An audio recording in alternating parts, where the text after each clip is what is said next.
আসসালামু আলাইকুম। আশা করি আপনারা সবাই যথেষ্ট ভালো আছেন। আমি আল্লাহর রহমতে যথেষ্ট ভালো আছি আপনাদের দোয়ায়। ইন্ডিয়ান কোশ্চেন থেকে ক্লাস নেওয়ার কথা ছিল আমার, আজকে ক্লাস নিতে আসছি। ইন্ডিয়ান কোশ্চেন 2022 সালে পোস্ট বেসিক পরীক্ষায় আসা কিছু সাইকিয়াট্রিক কোশ্চেন নিয়ে আমরা একটা একটা করে কয়েকটা কোশ্চেন আলোচনা করার চেষ্টা করব। আর প্রত্যেকটা কোশ্চেনের প্রত্যেকটা যে অপশন অপশন আমরা বুঝিয়ে দেওয়ার চেষ্টা করব, কোনটা আনসার আর কোনটা কেন হইল না। ঠিক আছে, আশা করি এতে আপনারা কিছুটা হলে বুঝবেন। এখানে দেখেন, প্রশ্নটা 82 নাম্বার প্রশ্নটা 2022 সালে আসছে ইন্ডিয়াতে পোস্ট বেসিক পরীক্ষায়। মিউটিজম, মিউটিজমটা আসলে কি? মিউটিজম মানে কি? ধরেন আপনি বন্ধুদের সাথে আড্ডায় বসে আছেন, এটিএমে বাসা থেকে বাবা ফোন দিল, তখন কি করবেন? ফোনটা মিউট করে দিবেন না কলটা রিসিভ করে? এই যে মিউট করে দেওয়াটাই হচ্ছে মিউটিজম, মানে স্পিচলেস হয়ে যাওয়া। ঠিক আছে, স্পিচলেস, মিউটিজম মানে হচ্ছে স্পিচলেস বা মিউট। এখন আসি নেগেটিভিজম। নেগেটিভিজমটা আসলে কি? নেগেটিভিজম হচ্ছে, আপনার বললাম একটা, আপনি করলেন আর একটা, টোটালি উল্টা। আমি বললাম যে আপনি দাঁড়ান, আপনি কি করলেন? বইসা গেলেন। আমারে বলা হলো যে এখন ভাত খাও, আমি এখন খাবো না। টোটালি বিপরীত কাজটা করা হচ্ছে নেগেটিভিজম। আর ওয়াকি ফ্লেক্সিবিলিটিটা আসলে কি? ওয়াকি ফ্লেক্সিবিলিটি হচ্ছে একই পজিশনে দাঁড়িয়ে থাকা। ঠিক আছে, একই পজিশনে দাঁড়িয়ে থাকা, একই পজিশনে দাঁড়িয়ে থাকাটা হচ্ছে ওয়াকি ফ্লেক্সিবিলিটি। তারপরে আমরা যাই বিজার পশ্চার। বিজার পশ্চার হচ্ছে কি? Abnormal posture. ঠিক আছে,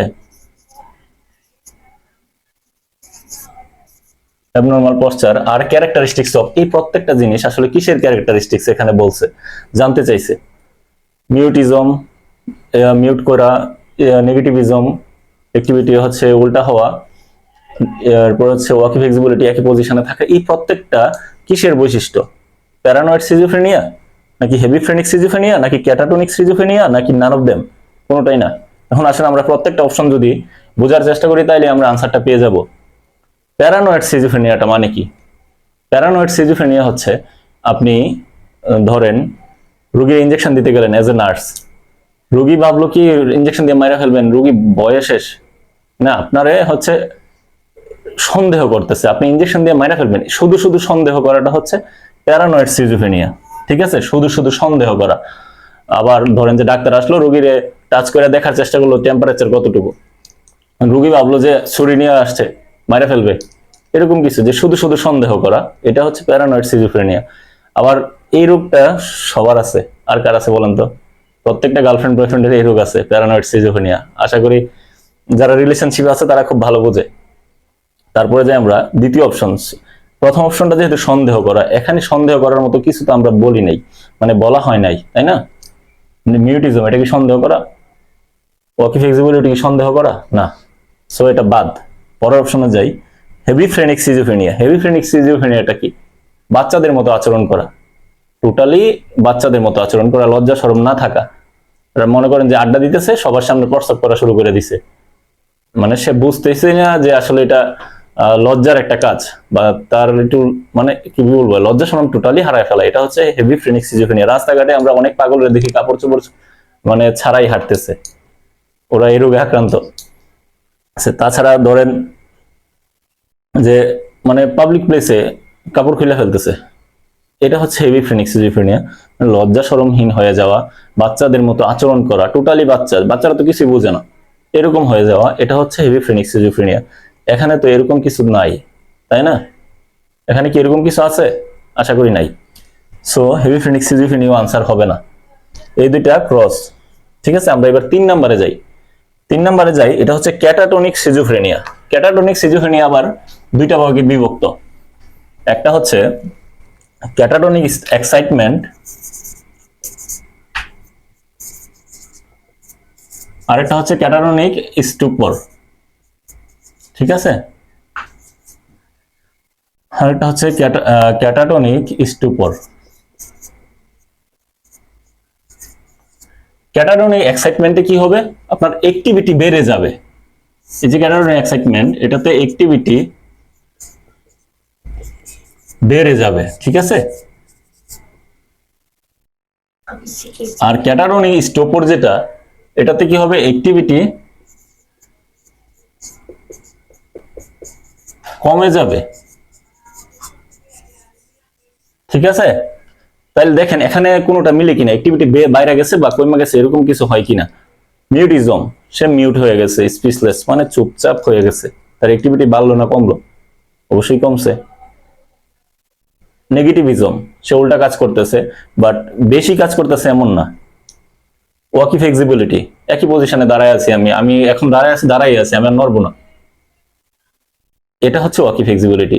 মানে আমি দাঁড়ায় আছি, দাঁড়াই থাকবো, তাহলে আমার অ্যাক্টিভিটি কমে গেল না? এই যে অ্যাক্টিভিটি কমে গেল, এটা হচ্ছে তাহলে কোনটাতে পড়ে? ক্যাটাটোনিক স্টুপরে পড়ে।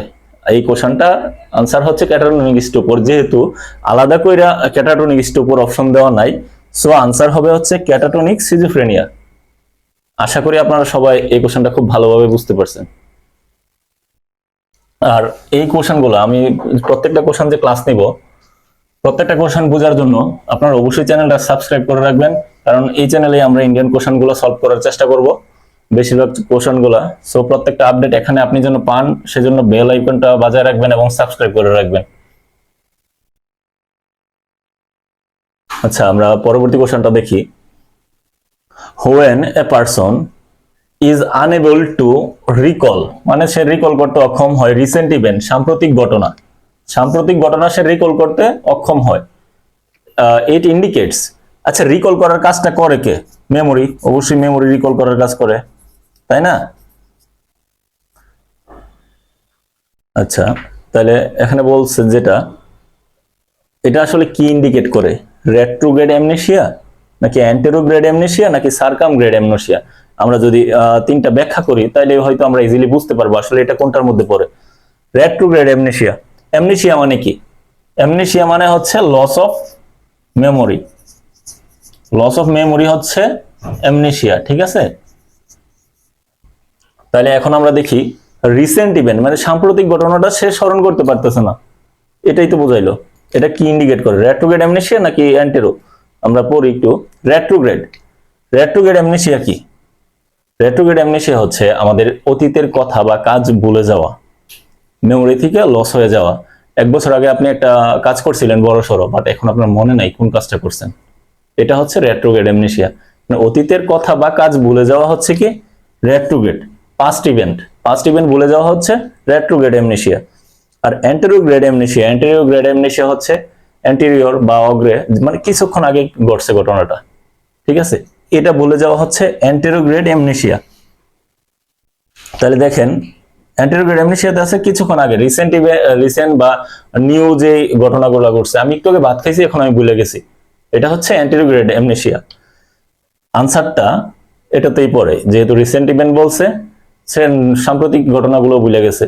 সো আমি তো বললাম যে অ্যান্টেরোগ্রেড মানে কি? কিছুক্ষণ আগে ঘটছে ওইটাও সে ভুলে গেছে এখন, এটা হচ্ছে অ্যান্টেরোগ্রেড অ্যামনেসিয়া। আর অ্যামনেসিয়া মানে কি? ভুলে যাওয়া, লস অফ মেমোরি, এটা। আর সার্কামগ্রেড অ্যামনেসিয়াটা কি? সার্কামগ্রেড অ্যামনেসিয়াটা হচ্ছে ইপিসোডিক, হ্যাঁ, ইপিসোডিক লস অফ মেমোরি, ঠিক আছে? Episodic loss of memory. এখন আসি আমরা, এপিসোডিকটা কি? সবাই তো এপিসোড দেখেন, মুভি দেখেন। এই মুভি যখন দেখেন, মুভিটার আপনার কিছুদিন আগে দেখছিলেন, মুভিটার প্রথম অংশের কিছু মনে আছে, শেষের অংশের কিছু মনে আছে, মাঝখানের একটা এপিসোড আপনার গ্যাপ পড়ে গেছে, মানে এটা হবে গ্যাপ ইন দ্য মেমোরি, ঠিক আছে? গ্যাপ ইন দ্য মেমোরি, মেমোরিতে গ্যাপ সৃষ্টি হওয়াটাই হচ্ছে কি? সার্কামগ্রেড অ্যামনেসিয়া, ঠিক আছে? তাহলে মেমোরিতে গ্যাপ সৃষ্টি হওয়ার জন্য কি হইতে হবে? আপনার কিছু ঘটনা মনে আছে, কিছু মনে নাই, একটা গ্যাপ সৃষ্টি হয়েছে, এটাই হচ্ছে সার্কামগ্রেড অ্যামনেসিয়া। আশা করি আমরা আনসারটা ইজিলি পেয়ে গেছি, কারণ রিসেন্ট ইভেন্ট যেহেতু বলছে আমরা রিকল করতে পারি না, তাহলে অ্যান্টেরিওগ্রেড অ্যামনেসিয়া। কারণ অ্যান্টেরিওগ্রেড অ্যামনেসিয়া হচ্ছে কিছুক্ষণ আগের ঘটনা মনে রাখতে না পারা, কাজ মনে রাখতে না পারা, কথা মনে না রাখতে পারা, কিছুক্ষণ আগে যেগুলো ঘটছে। আর রেট্রো মানে হচ্ছে একদম অতীত, পাস্ট ইভেন্ট। আর সার্কামগ্রেড মানে হচ্ছে গ্যাপ ইন দ্য মেমোরি, মেমোরিতে গ্যাপ সৃষ্টি হওয়া। সো আমাদের আনসার রিসেন্ট ইভেন্ট যেহেতু দেওয়া আছে, আনসার হচ্ছে কি? অ্যান্টেরোগ্রেড অ্যামনেসিয়া। আর এই দুটো হবে না, ঠিক আছে? আশা করি সবাই বুঝতে পারছেন। আমরা পরবর্তী কোশ্চেনে চলে যাই। আচ্ছা, এখানে পরবর্তী কোশ্চেনটা দেখেন। The term empathy means all of the following except, মানে হচ্ছে এক্সেপ্ট মানে কি? সবগুলা সঠিক অ্যান্সার একটা বাদে, এখন কোন একটা আমরা বাদ দিব? যেহেতু লেখাগুলো বড় বড় সেজন্য আমি 4টা লিখতে পারি নাই, 2টা লিখছি। ঠিক আছে, ইমপ্যাথি কথাটা শোনার সাথে সাথে আমাদের মাথায় একটা ওয়ার্ড আসছে, সেটা হচ্ছে সিম্প্যাথি। কারণ সিম্প্যাথি ইমপ্যাথি মনে যে চাচাতো খালাতো ভাই ভাই, এরকম লাগে না কথাটা? মনে যে খুবই সিমিলার ওয়ার্ড, এরকম লাগে না আমাদের কাছে? আমরা নার্সিং এ যখন পড়ছি তখন কোথায় সিম্প্যাথি লাগাবো কোথায় ইমপ্যাথি লাগাবো সেটা না পাইবা, সব জায়গায় সিম্প্যাথি ইমপ্যাথি লাগাই দিছি, যেখানে যেটা মন চায়। না, আজকে আমাদের এই ভুল ধারণাটা আমরা ভাঙার চেষ্টা করব, যে সিম্প্যাথি আর ইমপ্যাথি আসলে এক জিনিস নাকি এক জিনিস না, সেটা বোঝানোর চেষ্টা করব। চলেন আমরা সিম্প্যাথিতে চলে যাই।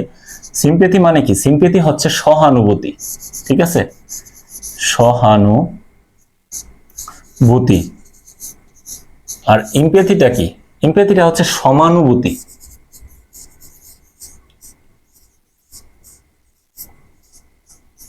সিম্প্যাথি হচ্ছে সহানুভূতি আর ইমপ্যাথি হচ্ছে সমানুভূতি। এখন আসি এক্সাম্পলে। ধরেন একটা রোগী আছে, হ্যাঁ, ক্যান্সার আক্রান্ত রোগী। আপনি রোগীরে যায় ভরসা দিতেছেন, বুঝাইয়া ভরসা দিতেছেন যে মা চিন্তা করবেন না, কিছুদিন পর ইনশাল্লাহ সুস্থ হয়ে যাবেন, আল্লাহর উপর ভরসা রাখেন। এই যে আপনি বুঝাইতেছেন মায়া দেখাইয়া, এটা হচ্ছে সিম্প্যাথি।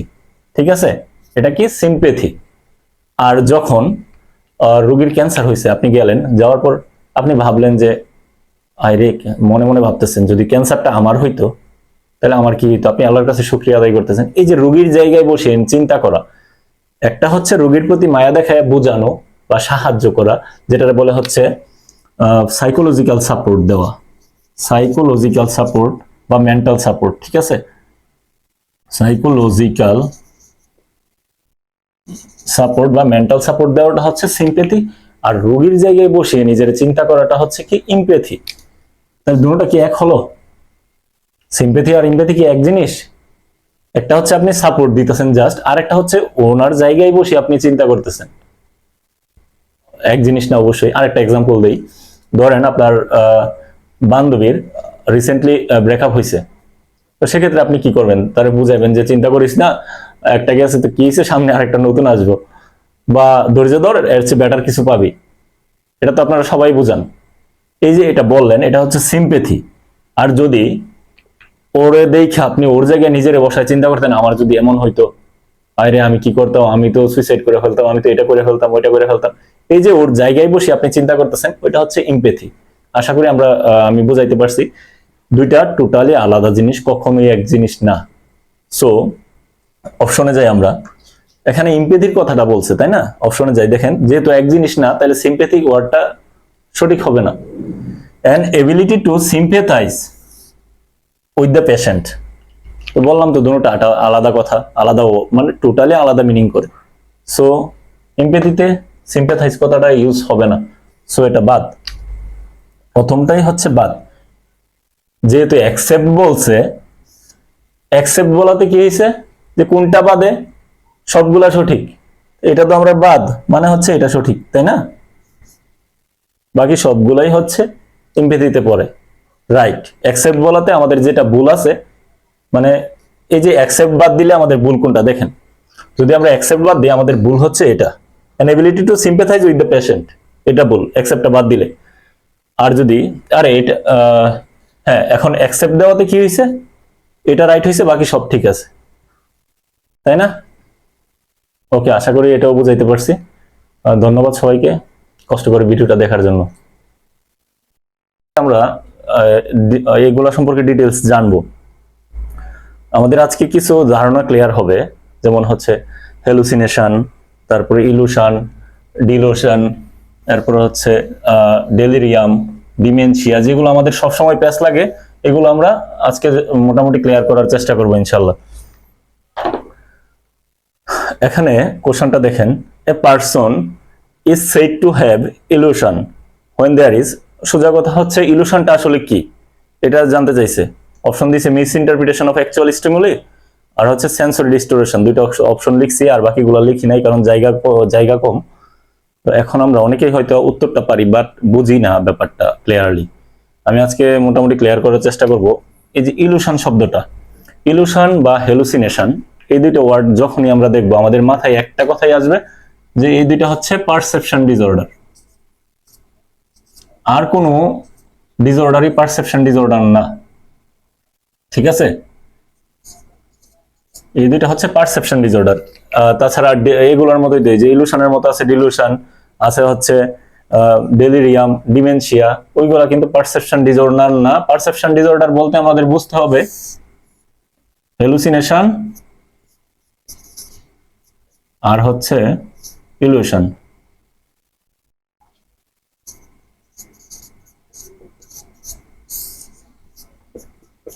ইলুশন। এখন আসি আমরা আসলে কখন বুঝবো কোনটা হ্যালুসিনেশন কোনটা ইলুশন, এটা আমরা কিভাবে বুঝবো? এটা বুঝতে হলে প্রথম কথা হচ্ছে হ্যালুসিনেশন যে শব্দটা, এটা টোটালি হচ্ছে কাল্পনিক। হ্যালুসিনেশন মানে হচ্ছে টোটালি কাল্পনিক, যেখানে ধরেন আপনি রাস্তা দিয়ে হাঁটতেছেন, আপনার পিছনে মনে হচ্ছে যে একটা ভূত, মানে ভূত বা শয়তান আসতেছে, বাট আপনি পিছনে তাকায় দেখলেন নাই, বা আসলেই কোনো অস্তিত্ব নাই, কিন্তু আপনার মনে হইতেছে যে আসতেছে, বাট বাস্তবে এটার কোনো অস্তিত্ব নাই। তো এটারে বলা হচ্ছে হ্যালুসিনেশন, মানে কোনো স্টিমুলি প্রেজেন্ট থাকবে না। তাহলে অ্যাবসেন্স অফ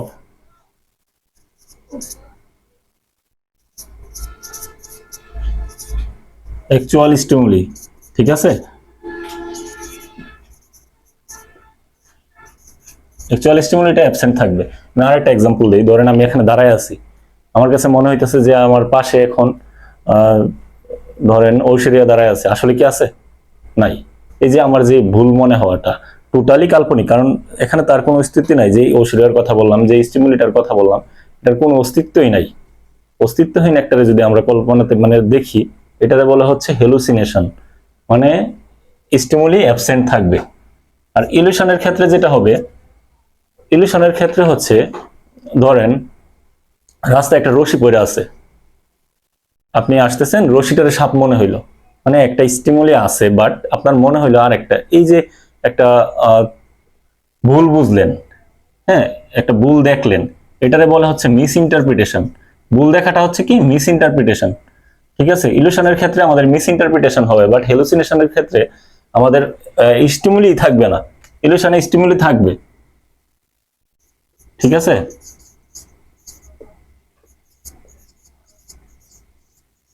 স্টিমুলি প্রেজেন্ট থাকবে ইলুশনে, বাট আমরা ভুল দেখব। ধরেন এই যে আমি বললাম একটু আগে আমার সাথে ঐশ্বরিয়া আছে, বাট নাই, টোটালি তার কোনো অস্তিত্ব নাই, সেটা হচ্ছে হ্যালুসিনেশন। আবার ধরেন যে আমার সাথে আমার বাগিনা দাঁড়ায় আছে, বাট আমার কাছে মনে হইতেছে ওই ঐশ্বরিয়া, ওরই আমার কাছে ঐশ্বরিয়ার মতো লাগতেছে। তখন হচ্ছে যে একজন আছে, তারে আমি ভুল দেখতেছি, এই ভুল দেখাটা হচ্ছে মিস ইন্টারপ্রিটেশন, ঠিক আছে? আশা করি আপনারা মোটামুটি ক্লিয়ার হইতে পারছেন যে ইলুশনটা আর হ্যালুসিনেশনটা, ভুল দেখাটারে বলা হচ্ছে মিস ইন্টারপ্রিটেশন, ঠিক আছে? তাহলে আনসার কি হবে ইলুশনের ক্ষেত্রে? Miss interpretation of actual stimuli. Actual stimuli যেটা আছে এটা আমরা ভুল দেখবো, রশিরে সাপ দেখবো, বাগিনারে ঐশ্বরিয়া দেখবো, তারপর হচ্ছে মানে একটা না একটা কিছু থাকবে, বাট আমরা দেখবো ভিন্নটা, এটা হচ্ছে ইলুশন। আর হ্যালুসিনেশনের ক্ষেত্রে হচ্ছে কিছুই থাকবে না, আমরা শুধু শুধু দেখবো, শুধু শুধু শুনবো। ধরেন যে হ্যালুসিনেশনের রোগীরা বলে একটা সাউন্ড শুনতেছি, টিকটিক বাজতেছে, বা কেউ ডুল বাইরেতেছে, বাট উনি ব্যতীত এটা আর কেউ শুনতেছে না, বাস্তবে এটার কোনো অস্তিত্ব নাই। অস্তিত্বহীন একটা জিনিস শুধু রোগীটাই শুনতেছে, এটা হচ্ছে হইলো হ্যালুসিনেশন। আর যখন থাকবে একটা, দেখবে আর একটা, ওইটা হচ্ছে ইলুয়েশন। আশা করি এই কোশ্চেনটা আপনারা মোটামুটি ক্লিয়ার হয়েছেন, হ্যালুসিনেশন আর ইলুয়েশনের ব্যাপারটা। আর একটা ব্যাপার সবসময় মাথায় রাখবেন, সেটা হচ্ছে পারসেপশন ডিসঅর্ডার, এই দুইটাই। আপনারা যদি রাতের 2টা বাজে ঘুম থেকে তুলেও জিজ্ঞেস করা হয় যে পারসেপশন ডিসঅর্ডার কোনটা, আপনি যেন বলতে পারেন যে দুইটা, হ্যালুসিনেশন আর ইলুয়েশন। এর মাঝখানে ডিলুয়েশন, তারপরে হচ্ছে আপনার ডিমেনশিয়া, ডেলিরিয়াম, ওইগুলোরে টানবেন না। পারসেপশন ডিসঅর্ডারের ক্ষেত্রে ওইগুলোরে টানবেন না। এখন আসি আমরা পরের কোশ্চেনে। পরের কোশ্চেনটা দেখেন, hallucination are a disorder of. জানেন আপনি এর আগেই পড়ছেন যে হ্যালুসিনেশন একটা পারসেপশন ডিসঅর্ডার, আপনি তো এটা ক্লিয়ারলি জানেন আনসারটা, বাট আসলে পারসেপশনটা কি আপনার তো এটাও জানা উচিত, তাই না? পারসেপশন শব্দের অর্থটা কি আমরা তো জানি অনেকেই, উপলব্ধি, ঠিক আছে? পারসেপশন শব্দের অর্থ হচ্ছে উপলব্ধি। এখন কিভাবে উপলব্ধি করবেন? আমাদের যে 5 সেন্স অর্গান আছে, আমাদের যে সেন্স অর্গান 5টা, ওইগুলোর মাধ্যমে উপলব্ধি করাটাই হচ্ছে পারসেপশন। আমাদের সেন্স অর্গান কোনগুলো? 5টা। আইস, চোখ, এয়ার, আছে নোজ, আছে টাং, আর আছে হচ্ছে স্কিন। ঠিক আছে, এই পারসেপশন ডিসঅর্ডার হচ্ছে আমাদের কোনগুলা? আরে কি বলবো, ফাইভ সেন্স অর্গান হচ্ছে আমাদের আইস, এয়ার, নোজ, টাং আর হচ্ছে কি স্কিন। এগুলোর মাধ্যমে আমরা যা উপলব্ধি করতে পারি সবগুলোই হচ্ছে পারসেপশন। ধরেন আপনাকে কেউ ডাক দিল, আপনি শুনলেন, এই যে শুনছেন এটা একটা পারসেপশন। ধরেন আপনি শুয়ে রয়েছেন চোখ বন্ধ করে, আপনার বান্ধবী এসে আপনার মুখে একটা মিষ্টি দিয়ে দিল, জিহ্বায় লাগার সাথে সাথে আপনি বুঝে গেলেন যে এটা মিষ্টি। এই যে বুঝতে পারলেন, উপলব্ধি করতে পারলেন, এটাই হচ্ছে পারসেপশন। এরপরে নাক দিয়ে কোনো গ্রান পাইলেন, এটা হচ্ছে পারসেপশন। তারপরে কান দিয়ে শুনলেন, পারসেপশন। তারপরে চোখ দিয়ে দেখলেন, পারসেপশন। স্কিনে আপনাকে কেউ চিমটি দিল, আপনি বুঝে গেলেন, এগুলোই হচ্ছে পারসেপশন। এখন আসি তাহলে এক্সাম্পল গুলো দেখি। Hallucination is are a disorder of. এখানে প্রথম এক্সাম্পল দেওয়া আছে কি, আপনি যদি মনেও না থাকে তাহলে আপনি এক্সাম্পল গুলো খেয়াল করলেই আনসারটা পেয়ে যাবেন। প্রথমে দেওয়া আছে দেখেন, থট থট থট বা থিঙ্কিং ডিসঅর্ডার কোনটা? এটা তো আমরা অনেকেই জানি, ঠিক না? ডিলুশন।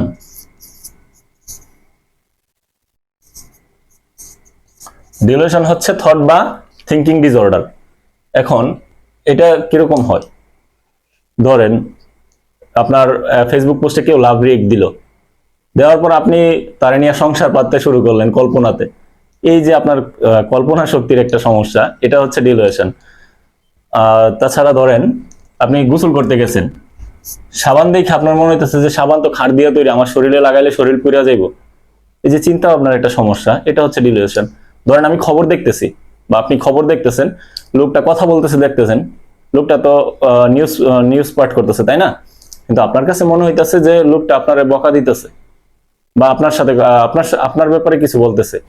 এই যে এই মনে হওয়াটা, এটাতে বলা হচ্ছে ডিলুশন। তাহলে আমরা থট বা থিঙ্কিং ডিসঅর্ডার কি পাইলাম? ডিলুশন। তারপরে যে কনসাসনেস ডিসঅর্ডার, এই যে 2 নম্বর অপশন, এই কনসাসনেস ডিসঅর্ডার হচ্ছে কি? আমরা জানি ডেলিরিয়াম অসংখ্য পরীক্ষায় আসে, ঠিক আছে? Which one is consciousness disorder? তো সেক্ষেত্রে আমরা যা কি দিব আনসার? ডেলিরিয়াম। তারপরে যে মেমোরি, মেমোরি ডিসঅর্ডার কোনটা? এটা আমরা সবাই জানি মোটামুটি। লস অফ মেমোরি বা ডিমেনশিয়া, মানে আমরা জানি যে ভুলে যাওয়া। আমরা সবসময় পড়ে আসছি first year, second year, third ইয়ারে, যে ডিমেনশিয়া মানে হচ্ছে ভুলে যাওয়া।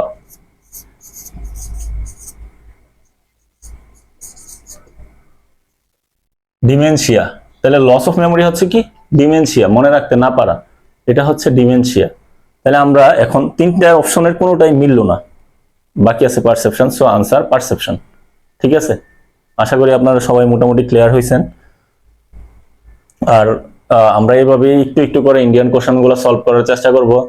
অবশ্যই আমাদের চ্যানেলটা আপনি সাবস্ক্রাইব করে রাখবেন, যাতে পরবর্তী ক্লাসগুলো আপনার কাছে আপডেট চলে যায়। প্রতিটা ক্লাস তো আর শেয়ার দেওয়া পসিবল না, তো সেই ক্ষেত্রে হচ্ছে আপডেট পাওয়ার জন্য আপনি সাবস্ক্রাইব করবেন এবং বেল বাটনটা বাজিয়ে রাখবেন। আর প্রতিটা ক্লাস আমরা এইভাবে নেওয়ার চেষ্টা করবো ইনশাআল্লাহ।